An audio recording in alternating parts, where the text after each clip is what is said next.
Fuderi is a Chinese term to describe the children of the uber-rich, particularly those who extravagantly flaunt their family's wealth in overt and pretentious ways. Although it may sound similar to the Kardashians, the Fuderi are on a whole other level. The word Fuderi means rich second generation, born into wealth and inheriting fortunes from their parents' billionaire businesses. The main difference between the Fuderi and their parents is that most of these kids have no idea what it means to work hard, let alone realize the true worth of money. The result? A generation that thinks it's cool to buy their dog 8 iPhones for social media clout. So, what's it like being a crazy rich Asian today? Is it cool as it sounds? Or is it a bubble that is soon to burst? The People's Republic of China fell in 1949, paving the way for the Chinese Communist Party to rise. Through the 50s, 60s, and 70s, life in China was brutal under Mao Zedong. The CCP introduced the Laogai prison system, a prison camp for those who opened their mouths against the government. Anyone who expressed opposition to the communist government or practiced any religion banned by the ruling party was immediately put behind bars. Transforming from a people's republic to a hardcore communist country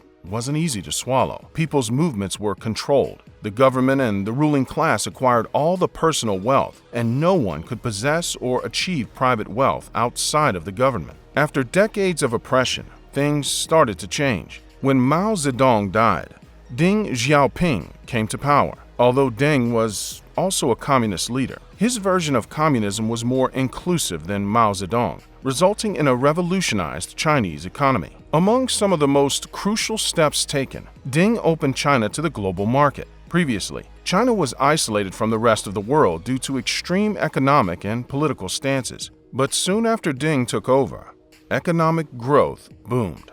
Deng's government allowed some of their people to become rich. People started to do business worldwide. Businesses grew like crazy, and people were becoming more prosperous than ever in the history of China. An entirely new demographic emerged in China, known as the nouveau riche, or new money. Today, China has more than 800 billionaires, and Beijing has more billionaires than any city in the world. In the 80s and 90s, these wealthy elite couples started families. At that time, China had a one-child rule, so parents weren't allowed to have more than one baby. That meant that there would be only one successor to inherit their parents' business and fortune. This was the beginning of the Fuderi generation. Fast forward to the 2010s, and these rich kids are all grown up. They built a reputation for themselves by spending their parents' wealth in every imaginable way. In addition to spending their parents' money, they flaunt their wealth and lifestyle on social media. They were spending thousands of dollars on luxury vacations, supercars, and extravagant nights out on the town. This generation of wealth revolves around showing off. They want people to know they are rich, and social media is their avenue to show off. Fuderi kids use platforms like TikTok, Instagram, and Facebook to flaunt lavish lifestyles. However, these extravagant lifestyles are funded by decades of hard work earned off the backs of their parents. In one viral example, a Fuderi kid is seen setting money on fire on social media. She wanted to make sure people understand that she has tons of money to literally burn.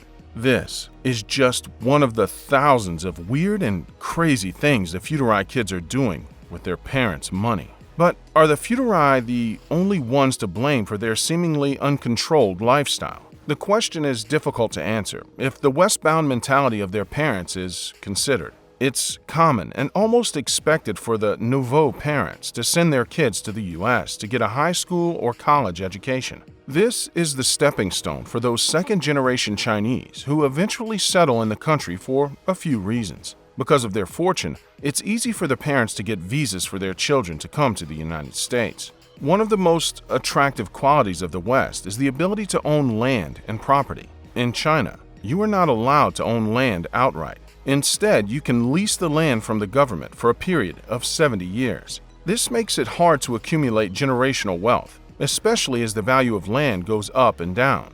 That's why most of these billionaires are investing in the West. It's a safety net to ensure their future generations can have a wealthy life outside of China. Even Xi Mingzi, the daughter of the current CCP president, Xi Jinping, went to Harvard for her graduate degree. although she did keep a low profile and made sure not to expose herself to the public. She graduated from Harvard in 2014.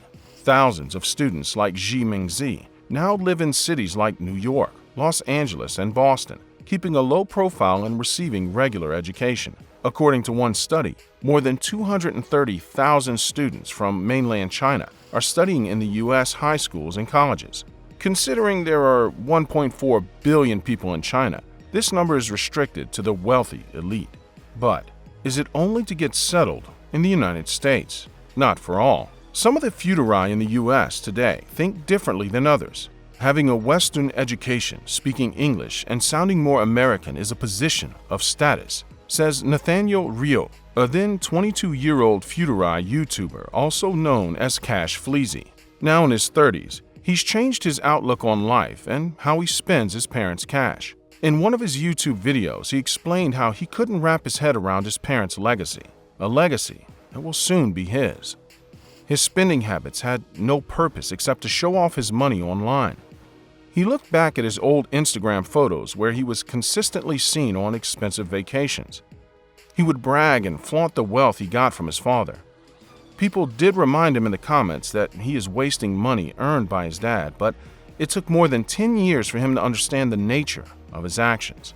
Some Fuderi don't fit the mold, like Guan Guan. His father owns a successful advertising agency and his mother deals in antiques. While Guan gets lumped in with the rest of his Fuderi generation, he insists that he's nothing like them. Guan claims to have an alcohol allergy and has no interest in nightclubs or karaoke bars. Guan has surrounded himself with like-minded Fuderi and believes the big spenders he sees on social media exist due to their parents. Long work hours and business trips left little time for those parents to spend with their children.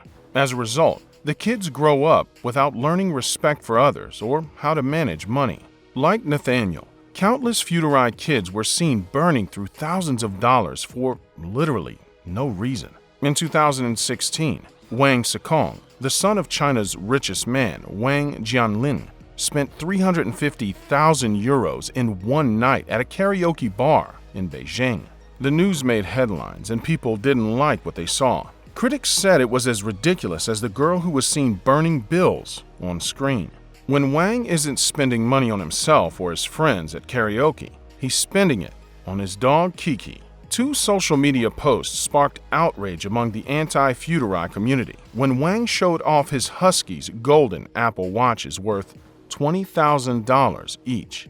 Yes, that's watches plural, one for each front paw. In a similar but unrelated post, Kiki the Husky is seen with 8 iPhones. The photo appeared on Kiki's Weibo page, a page with 1.9 million subscribers. According to the bar managers in Beijing, Fuderi kids will book a private table for as much as $5,000 just to sit around and brag about their possessions. They were seen in these Beijing clubs discussing the latest supercars, which expensive brands they were wearing, and stories of their extravagant trips. According to a recent BBC report, Beijing has more billionaires than any other city in the world. Beijing has the highest number of billionaires in a country where the average annual income is about $5,000 per year. As the years pass, people are less impressed by this ultra-unreal spending. The Fuderi generation has found different ways to flaunt and brag about their riches. As people in medieval times used to get fat to indicate that they have more food than the others, rich Chinese kids are now showing off their wealth more subtly.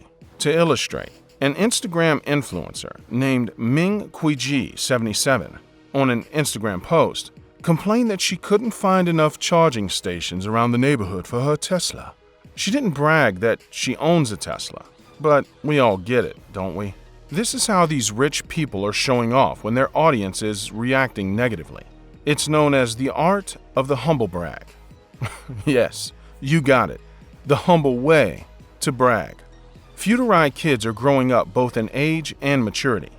They hit their 30s and responsibility comes knocking. Things are changing for them, and they're changing fast. Most of these kids are the only children their parents have, and inevitably, they have to take over the family business. Even if some of these kids choose not to run the family business, they still have to choose a career. Even billionaires have to work regularly to maintain their wealth and status. Unfortunately, Some of the Fuderi have to hit rock bottom before they can make a change.